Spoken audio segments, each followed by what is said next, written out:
Պողոս առաքյալի թուղթը Փիլիպպեցիներին, գլուխ 4։ Ուրեմն, իմ սիրելի և ցանկալի եղբայրներ, որ իմ ուրախությունն ու պսակն եք,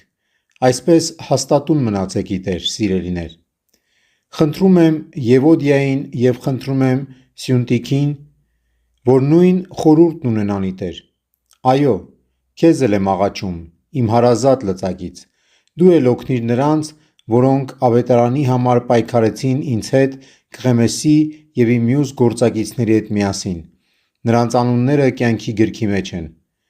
Միշտ ուրախ եղեք Տիրոջով, դարձյալ եմ ասում, ուրախ եղեք։ Թող ձեր հեզությունը հայտնի լինի բոլոր մարդկանց, Տերը մոտ է։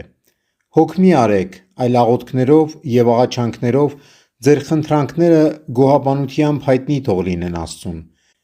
Եվ Աստծու խաղաղությունը, որ վեր է, քան ամենայն միտք, պիտի պահի ձեր սրտերը և մտածումները Քրիստոս Հիսուսով։